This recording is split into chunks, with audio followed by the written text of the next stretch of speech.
नमस्कार, आप देख रहे हैं पुलिस वाला वेब न्यूज और मैं हूं आपके साथ कंचन। सिंगरौली कलेक्टर गौरव बैनल के द्वारा आज औचक रूप से शासकीय उत्कृष्ट विद्यालय बहरन का निरीक्षण किया गया और कक्षा 10वीं क्लास में पहुंचकर छात्र छात्राओं से पठन पाठन की जानकारी ली और छात्रों से कलेक्टर ने अपने अनुभव को साझा कर अच्छी शिक्षा के लिए प्रेरित किया।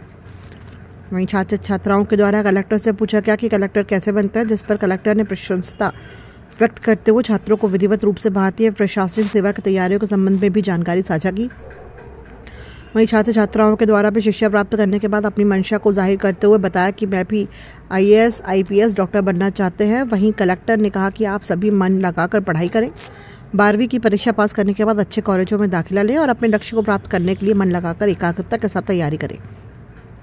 वहीं निरीक्षण के दौरान कलेक्टर ने विद्यालय में भौतिक, रासायनिक और जीव विज्ञान प्रयोगशालाओं सहित टिंकर लैब में साफ सफाई का अभाव दिखने पर कलेक्टर ने नाराजगी जाहिर की। वहीं प्रैक्टिकल से संबंधित उपकरण भी पर्याप्त प्रयोगशाला में उपलब्ध नहीं होने पर निर्देश दिए कि 2 दिवस के अंदर प्रयोगशालाओं में साफ सफाई का उचित प्रबंध करें और लैब से संबंधित उपकरणों की आवश्यकता है क्रय कर अवगत कराएं। निरीक्षण के दौरान जिला शिक्षा अधिकारी SB सिंह, प्राचार्य उत्कृष्ट विद्यालय PN दुबे सहित प्रयोगशाला के शिक्षक उपस्थित रहे। बायो में फ्यूचर में आपको बायो पढ़ना होगा, तो जैसा इनके लिए है वैसे ही आपके लिए बायो पढ़ेगी, आपकी बायो पढ़नी है तो जो आपका सब्जेक्ट होगा, तो 10वीं आप पढ़ रहे हैं तो अलग से सब्जेक्ट नहीं होगा, साइंस आप पढ़ रहे होंगे, जब 11वीं में आप जाएंगे सब्जेक्ट लेंगे फिर उस सब्जेक्ट को अपने को बहुत अच्छे से पढ़ना है, ठीक है। कॉन्सेप्ट्स को समझते हुए पढ़ना है, कभी भी रखने के लिए नहीं पढ़ना। आप 11वीं 12वीं पढ़ोगे और फिर 12वीं के बाद में आपको किसी अच्छे कॉलेज में डॉक्टर बनने के लिए, MBBS करने के लिए दाखिला मिलेगा, उसके लिए कॉम्पिटिटिव एग्जाम होगा, ठीक है, वेरी गुड। तो उसकी लेकिन अपने को तैयारी करनी पड़ेगी, उसके बारे में हमें से बहुत ज़्यादा चिंता करने की जरूरत नहीं। जब आप सब्जेक्ट लोगे 11वीं में तब उसके बारे में अपन प्रयास करेंगे, ठीक है।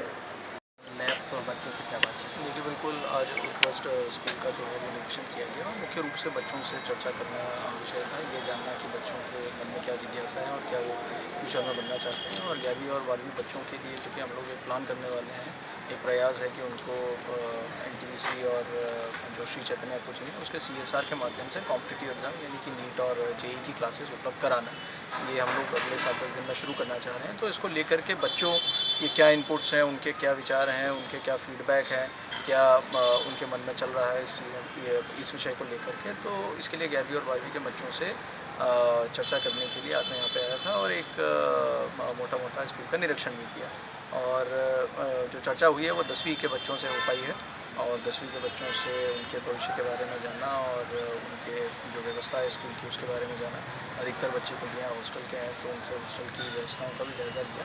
बच्चों का फीडबैक काफ़ी पॉजिटिव था और काफ़ी प्रतिभावान और काफ़ी ऊर्जा से भरपूर बच्चे जो हैं वो यहाँ पर है और हमारा यही प्रयास रहेगा कि इनको हम उच्च कोटि की शिक्षा जो है वो उपलब्ध कराएं, जो क्वालिटी में सबसे बेस्ट हो और इनका फ्यूचर अच्छा हो। नियोक्ता देखिए, लैब का भी हम लोगों ने निरीक्षण किया क्योंकि लैब बहुत महत्वपूर्ण हिस्सा होती है स्कूल का। फिजिक्स, केमिस्ट्री और बायो तीनों ही लैब, यदि आपको विषय को समझना हो तो लैब आपकी दुरुस्त होना बहुत ज़रूरी है। उसमें जितने भी प्रयोग होते हैं प्रयोगशाला में उनको करना, उनको समझना ये बहुत अत्यंत आवश्यक होता है।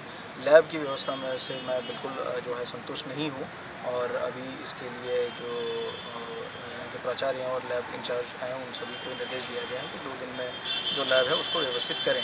फिलहाल जो रखरखाव है वो बिल्कुल भी संतुष्टिपूर्वक नहीं है, लेकिन हम लोग 2 दिन में उसको ऐसे निर्देश हैं कि हम लोग उसको ठीक करा लेंगे और निश्चित रूप से करा देंगे। ठीक, ओके सर, ठीक है।